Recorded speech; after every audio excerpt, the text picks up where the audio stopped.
Bienvenidos a todos a un nuevo video de Debate Mental, contenidos que te harán pensar. Hoy vamos a hablar de Carlos Marx, uno de los pensadores más influyentes de la historia de la política de los últimos siglos. A partir de su obra surgieron ideologías tan importantes como el comunismo y el socialismo, y dio lugar a regímenes como la URSS de Lenin y Stalin, la China de Mao Zedong, la Cuba de Fidel Castro, la Yugoslavia de Tito. Desde su muerte obviamente se ha hablado y escrito mucho sobre sus ideas, pero no tanto sobre si estas han sido coherentes con la propia vida de su autor.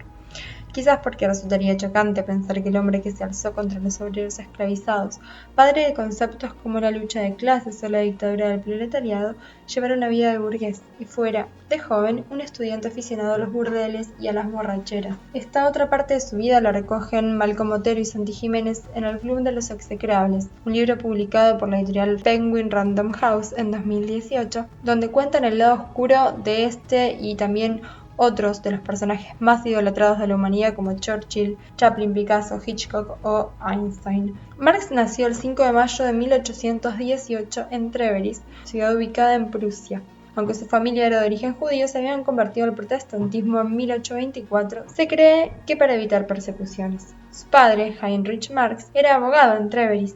Para sus estudios universitarios se trasladó a Bonn y luego a Berlín, donde se dedicó al estudio de la historia y de la filosofía en una época en la que la influencia del pensamiento hegeliano era predominante. Al llegar a Bonn a realizar sus estudios, se unió al Club de la Taberna de Treveris, una asociación de bebedores, en la que obtuvo su primer trabajo y llegó a ser su copresidente. Allí malgastó sus primeros meses como estudiante universitario con unos compañeros de batallas que luego le describían como juerguista violento e infiel, muy poco preocupado por su formación. La situación tocó fondo cuando en el primer semestre de 1836 las autoridades universitarias lo expulsaron por desorden nocturno en la vida pública y embriaguez. La solución de la familia Marx, una familia de clase media acomodada, fue matricularle en Derecho en la Universidad Humboldt de Berlín, y tampoco le fue muy bien. Sus estudios en leyes le interesaron poco y nada, pero fue allí donde comenzó a desarrollar sus ideas filosóficas cercanas a los jóvenes hegelianos.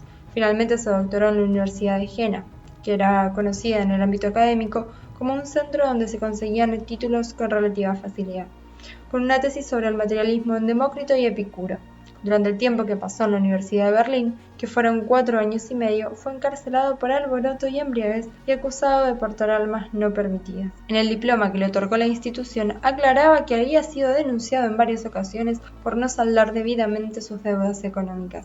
En aquella época fue frecuente que su padre le llamase la atención por el mal uso que hacía del dinero que la familia le enviaba para su manutención. En una carta que su padre le envió, le preguntaba cómo era posible que durante su primer año en la capital de Alemania hubiera gastado 700 taleros, 3 o 4 veces más que cualquier otro estudiante de su edad.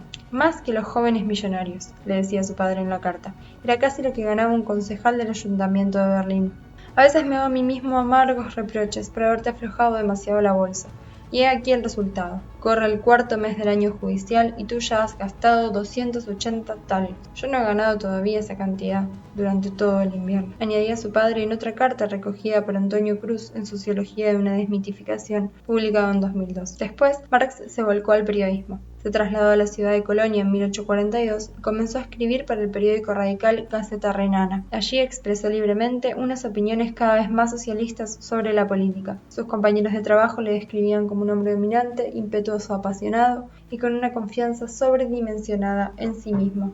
En 1843 se casa con su amiga de la infancia, Jenny von Westphalen, una baronesa perteneciente a la clase dirigente prusiana, que rompió su compromiso con un joven aristocrático para estar con él. Lo primero que hizo una vez casado fue pedirle que pagara las deudas que había contraído de sus juergas y su afición a las prostitutas, y ni aun así detuvo sus excesos. La dote de su esposa se esfumó rápidamente. En la misma noche de bodas perdió una buena parte del dinero que le había regalado su suegra. En 1843 se traslada a París, luego del cierre de la revista en la que trabajaba, donde entabló relaciones con Engels y comenzó su trabajo en conjunto. En 1848 escribe el famoso Manifiesto Comunista. En 1849 se dirige a Londres, luego de haber sido expulsado de Francia por segunda vez, donde desarrollará una intensa actividad intelectual que le llevará a la realización de su obra cumbre, El Capital. En 1859 publica, como fruto de sus trabajos sobre economía, la contribución a la crítica de la economía política, donde expone su teoría del valor, que se convertirá en la piedra angular de sus estudios sobre el capital. Fue precisamente durante su estancia en la capital británica y mientras su propia familia sufría calamidades, cuando malgastó su propia herencia,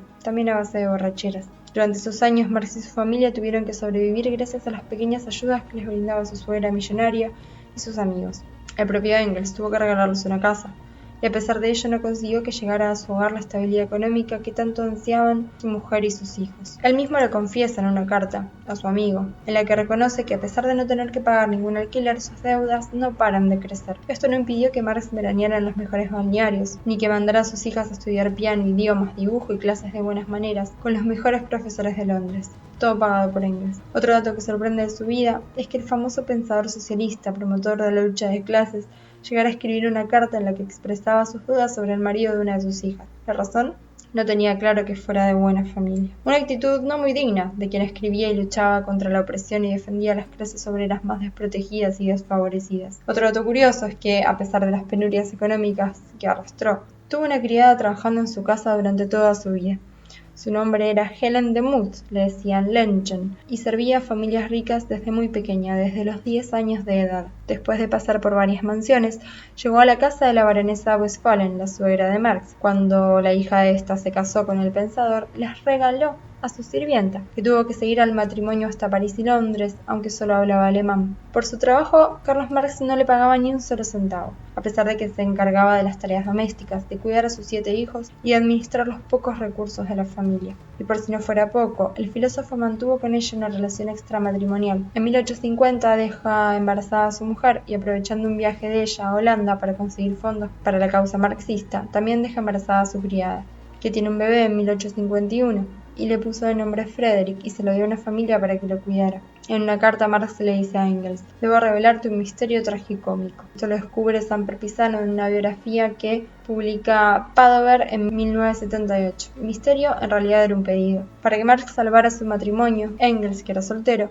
tenía que declararse el padre del bebé de Lenchen, y Engels aceptó. Afirman varias biografías sobre esto. Yo creo que Engels pensó: si yo no lo hago, esto podría acabar con la familia de Marx. Y él quería mucho a la familia.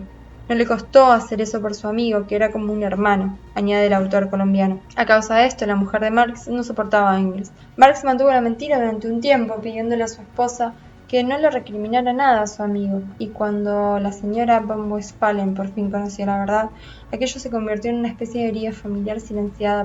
No se hablaba del asunto, en parte porque el hecho les parecía escandaloso, a la luz de la moral burguesa imperante en la época, y en parte porque no se ajustaba a los rasgos heroicos e idílicos propios de un ídolo de las masas. Se borraron, pues, todas las huellas de ese hijo y solo la casualidad preservó de la destrucción una carta que aclaraba el asunto. Escribió el filósofo alemán Hans Brumberg en Karl Marx, en documentos propios y testimonios gráficos de la editorial Salvat, publicado en 1984. Pero ahí no se acabaron las andanzas del fundador del comunismo.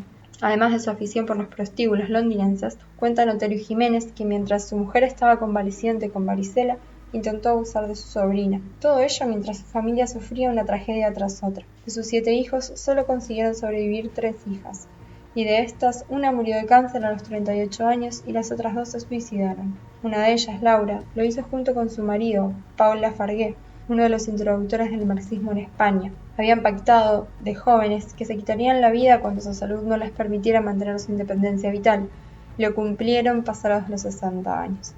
La otra, Eleanor, se envenenó a los 43, al descubrir que su compañero, el socialista Edward Aveling, se había casado en secreto con un amante. Más allá de su vida privada, ¿incitó a la violencia con sus escritos? Las ideas, las teorías políticas, las teorías filosóficas, no son en sí mismas buenas ni malas, pero sí en su aplicación.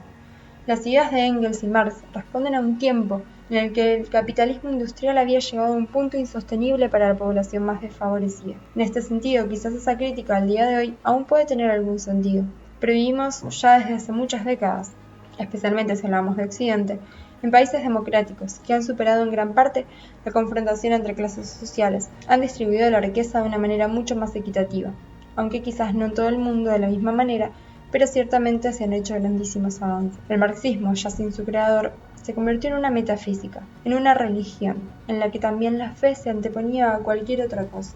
El paraíso no solo se podía conseguir en el cielo, sino en la tierra, y esto había que lograrlo a toda costa, aunque para ello hubiera que utilizar la violencia. El joven Marx, en una nota sobre la esencia de la nueva crítica activa, escribió que ésta no quiere rebatir a su objeto, sino aniquilarlo. aniquilar el conjunto de ideas contrarias y aniquilar también a los otros grupos sociales. El extremismo fue el modus operandi de los radicalismos del siglo XX, iniciados a finales del siglo anterior. La verdad de lo real tenía que imponerse a lo todavía viejo existente. ¿Era Marx un violento, un incitador a la violencia? Tanto en el Manifiesto Comunista como en el Capital subyace esta posibilidad.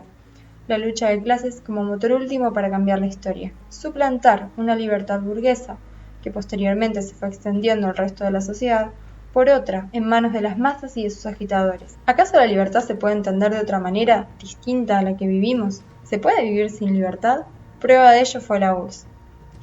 Marx tampoco fue un gran feminista, por mucho que pese a algunos. No se interesaba del todo en el tema de la igualdad de la mujer y lo va a delegar en Engels. Engels, en el libro El origen de la familia, la propiedad privada y el Estado de 1884, equiparaba la dominación de clase con la dominación de la mujer por el hombre. Sin embargo, tanto para él como para Marx, la emancipación de la mujer solo se haría realidad tras una revolución socialista que liquidara el capitalismo. Por consecuencia, la lucha de las mujeres debía subordinarse, como mucho ir unida, a la lucha de clases. Engels fue mucho más feminista que Marx, asegura Ana de Miguel, una autora feminista, pero este último también asume que la mujer tiene derecho a un trabajo asalariado, aunque buena parte del movimiento obrero en sus inicios pensaban que debía proteger a sus mujeres del trabajo asalariado e incluso prohibir el trabajo femenino. De hecho, un gran ideólogo de la clase obrera, Pierre-Joseph Proudhon, llegó a decir que la mujer igual al hombre significaría el fin de la institución del matrimonio, la muerte del amor y la ruina de la raza humana. El lugar ideal para la mujer era el hogar o el burdel. No hay otra alternativa para las mujeres que la de ser amas de casa o prostitutas.